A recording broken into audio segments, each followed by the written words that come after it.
Obamacare, have you been paying up? Why Nancy Pelosi says, see the beauty and just calm down. It is intact. It's beautiful. Our deductible went from $375 per person to $2,000 per person. You ask anybody else where I work or on the street, everybody whose insurance has gone up feels the same way, that the Affordable Care Act is the reason. Now, you hear a lot of stories like that, which makes me wonder if Nancy Pelosi's heard any of them at all. But one evidence of governance would be how we rolled out the Affordable Care Act. It is intact. It's beautiful. It's beautiful. Frank Luntz, what do you think of that? I've heard it described in many different ways. The word beautiful isn't one of them. In fact, I've heard more four-letter words that I would be fired from your air if I used them. But it's both Nancy Pelosi and Harry Reid, and this is what I don't understand. Look, the American people wanted some changes to health care. They wanted to ensure that they'd be protected, and they wanted to be sure that they'd actually be able to use their doctor, that they'd not be thrown out of their hospital. And when you have 6 million people and counting that have been told that they don't have their health care, when you've got millions more who are finding this huge increase. Neil, I've been all over the country. I've been in at least 15 states in the last, say, 4 months, maybe 3 months. I don't find anyone calling it beautiful. What I find is people more anxious, more stressed out, that healthcare is more expensive and it is less available. And I just don't think that the former speaker is listening, and I don't think that the Senate Majority Leader gets it. I wonder, too, whether it boomerangs on you when you try to convince people it's better than you think. And you've always reminded me when it comes to sentiment surveys and the like, if people aren't buying that and they're not seeing it, best not to even say it, right?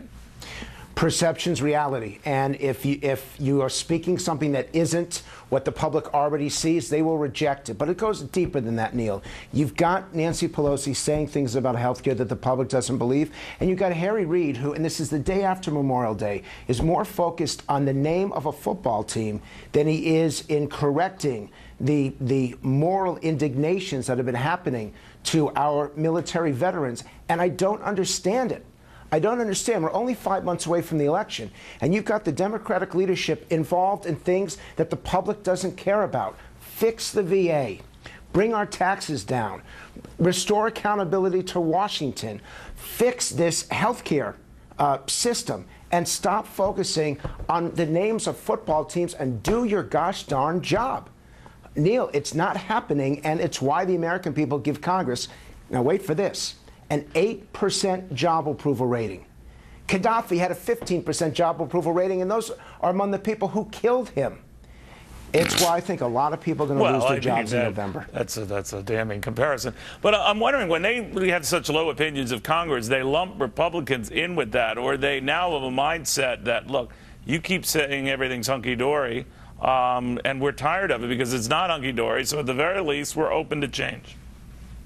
Well, the only thing that the public dislikes more than Republicans are Democrats. So make no mistake, this is not an endorsement of the GOP. Right. This is not an endorsement of the House. This is a rejection of the incumbents. It's a rejection of politics as usual.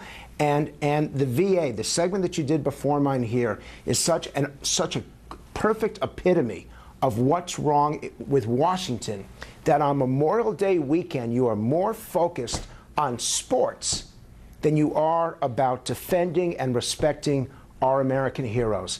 It's a disgrace. Neil, it's just a disgrace. Frank Luntz, good seeing you again, my friend. Thank you very, very much. Thank you. Thank you. Well, Nancy Pelosi is talking about the law. The costs keep going up. To FoxBusiness.com's Kate Rogers on the new worry for taxpayers. It's out of control, right? Well, Neil, so we've long accepted that costs were going to go up under the Affordable Care Act due to inflation in the industry and the mix of people who were signing up on these exchanges. But it's these new Medicaid enrollees that are starting to weigh on state budgets, and some analysts say that this might hit taxpayers down the road. Now, they count those Medicaid new enrollees as net new Obamacare enrollees. Is that fair? Is that the way it goes? Well, so The group of people is interesting because they were previously eligible for care, but they maybe didn't sign up because it was a pain in the butt to sign up. Now there's a big PR push reminding them that they're able to enroll, and they have the individual mandate coming down the pike. So if you look to California, a state that did expand its Medicaid program, 300,000 extra people signed up in that state that were previously eligible, and this is a state with some big budgetary concerns. So that money has to come from somewhere, and some analysts say it may come in the form of higher tax dollars. You know, the beautiful comment that Nancy Pelosi made. Now, she's banking, obviously, on things getting better, that they won't be as bad. Steny Hoyer was here, you and I were here, where he was saying much the same thing. Give it time, it's going to get better. The horror stories we've been hearing are going to stop. But there are a lot of people who look at this and say the horror stories have only just begun because a lot of people aren't going to see their health care renewed, or at least not at its price, and that at the end of this year all that hits the fan. Well, we're still very much in flux and in the early stages, but one of those people who's crying foul on this is an analyst I spoke to today at the National Center for Policy Analysis.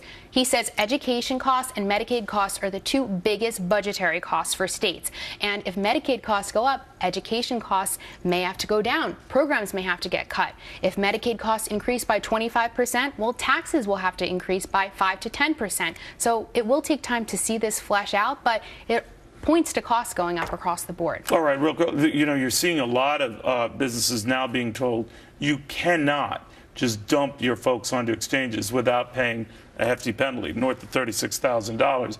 That was like a Fox News alert to a lot of these guys because they thought they could. It was a gray area. They thought they could. So what happens now? Those people stick on policies, or do the employers, when they have a chance, just end their policies altogether? Well, the employers that have 50 or more full-time workers and 99 and up for next year, in 2016 it'll be 50 and more, have to offer their workers health care, or they'll face that penalty of $2,000 per worker per year. This is costly, and it's going to impact a lot of businesses. All right, meanwhile, what is the running count on how many net new enrollees we've got? I mean, it's certainly not 8, 9, 10 million, whatever you hear, through combination Medicaid and what have you. We want that number, Neil, and we've been unable to get it. 8 million plus is the number that we've gotten. We are unclear on how many are net new, but we do know more than 6 million people have had their policies canceled. So if you do the math, you're looking at around 2 million people being net new.